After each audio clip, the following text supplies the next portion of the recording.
The state of Oklahoma has been home to fracking operations for decades, long before any of the dangers that we now know about fracking were brought to light. And thanks to the boom that's taken place in fracking in the last decade, the state has becoming, it's a fracking train wreck is the best way to describe it. One of the biggest problems with the fracking process is that we still to this day don't know what's being pumped into the ground. It's their big secret, and they refuse to share that secret. Traces of diesel fuel, benzene, countless of other dangerous chemicals have been found in fracking wells and wastewater injection wells.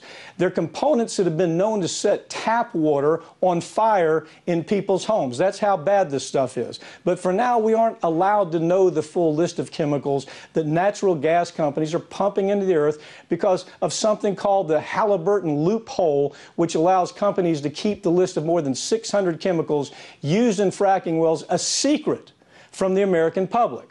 While those chemical cocktails are very real, they're a very real threat to the public health, other dangers from fracking are coming to light in the form of earthquakes.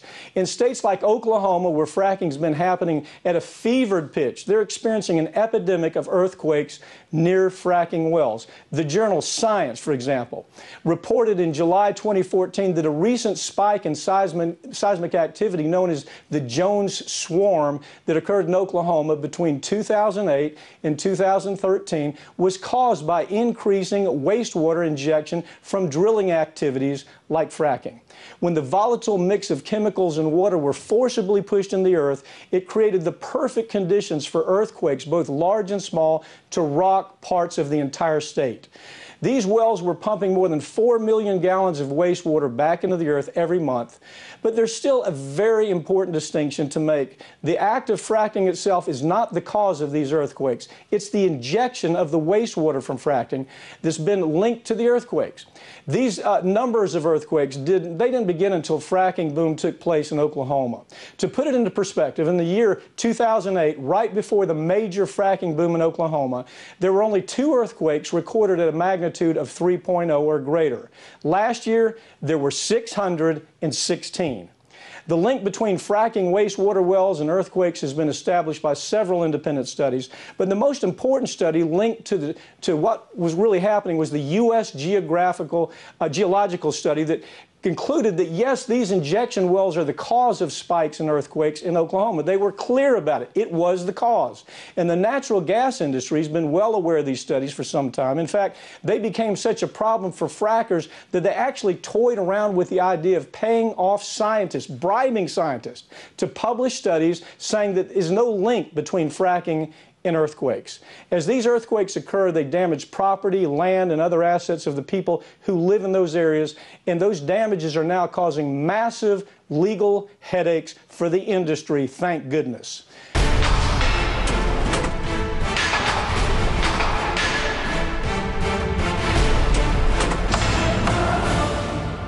Joining me now to talk about this litigation is attorney Kurt Marshall, one of lawyers handling a class action case against 5 energy companies on behalf of residents of Oklahoma. Kurt, tell us about the link between these fracking wastewater injection wells and the earthquakes. Why is it happening? And more importantly, how long has the industry known about this problem? There has been a significant increase in oil production since 2008 up through the present, and because of that, there's been a high volume of wastewater injected well below the surface of the earth, close to fault lines that have been dormant for millennia. And so it's scientific studies have come out to show that there is a correlation between the pressures and volumes that are injected and the earthquakes that are happening in the vicinity of where the injection is going on. In Payne County, Oklahoma, that have filed a suit against 5 energy companies over a 5.0 magnitude earthquake in the town of, I think it's Cushing. Did you know from any of those documents, at this point, it's probably early as far as the document game, but what do we know about when they were aware? When was corporate America, the people that were pumping this toxic garbage into the earth, when did they know that it wasn't only the threat of toxic garbage, it was the threat of earthquakes? What's your take on that? My take is that they knew or should have known since the 1960s. The USGS has been studying this for a while. They started in Colorado.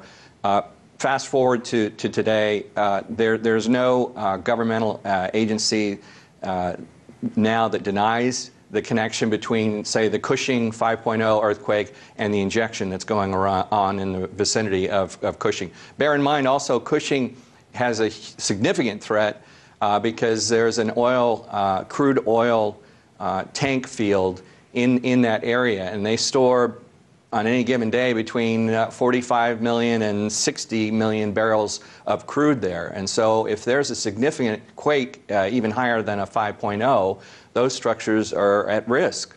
If you follow this story, isn't it the thing, you're very much a specialist in big environmental cases. You've handled a whole broad expanse of different kinds of environmental cases. And the one thing we worry about in environmental cases is how contaminated is the water from something like this, or is the electric grid taking off, or sewage issues, do they become, anytime you have an earthquake, you're really tampering with the possibility of infrastructure damage. I mean, isn't that kind of what you are afraid of here as you go forward with these cases, Sure. to try to change the way they do business? Absolutely, and you know, that is a real concern. We've talked with people in the area of Cushing and other areas, and there, especially in Cushing, there's a lot of underground pipes that are transmitting crude and oil products, and so there is a significant risk and worry that, you know, as the Earth shifts, what's happening below surface? And, you know, part of what we're doing with these lawsuits is, you know, to try to compensate people for, or seek compensation for people who've sustained property damage, but also, you know, to make the industry an environmentally sound and environmentally stable neighbor. And we believe that that's the only way we can do that is through these suits. Go ahead. Kurt, as I've watched you and your law firm handle cases like this over the years, one thing you have done is you've changed the way that industry operates. MTBE was a great example. The water, drinking water, was being contaminated for years and years, but until the lawsuits started, you really didn't have government doing anything to protect consumers. You certainly didn't have the media doing anything. Do you find in this case, for example, as I'm following this case, I see very little information on television media about what's going on here, and then you have to ask yourself, is that because the advertisers, the big oil companies, are paying so much money to make sure that this story isn't told? What is your reaction to the media silence on these terrible cases that are taking place out in Oklahoma? Well, you know, the media has done what it can do. I think they could do more, and I believe that the Oklahoma Corporation Commission that oversees the oil and gas industry, they could do more. They've been more reactionary than being proactive, and so you know, we would like more to have a situation where they are proactive and involved in what is going on with the earthquakes.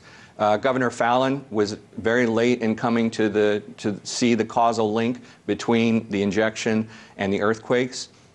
So on multiple fronts, more can be done to deal with this. Kurt, you also represent the Pawnee Nation. It's a Native American tribe that's filed a suit in their own tribal court, which I think is extremely important, 5.8 magnitude earthquake. Do you believe that was decision a tribal court will be, what do you see happening? First of all, let me tell you this, A, brilliant, B, it's a way to actually maybe get some response that we probably won't get from a regular court. It's going to be faster, it's going to be more accurate, you're going to be able to make a cleaner presentation, you're not going to have the politicos messing with you as you go forward. First of all, brilliant move, but what do you expect to happen here? If you're reading tea leaves, where's it go? Well, I think we're going to get a lot of pushback. There's going to be motion practice, as you would expect. But the central issue here is sovereignty.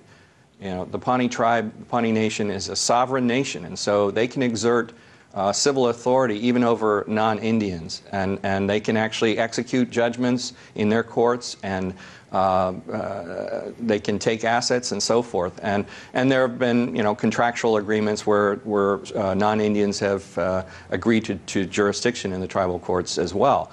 There was also Kurt, is there any indication? Sure. Is there any indication that the state of Oklahoma is going to scale back these operations? I mean, they see the disasters. It's very clear to them what's going on. Any chance that they're going to scale back operations here? In fairness, they have attempted in certain areas of concern to scale back or to limit injection. For example, when the 5.8 happened, it was like in 7 o'clock in the morning. That afternoon, the OCC acted and said, shut down 27 wells immediately.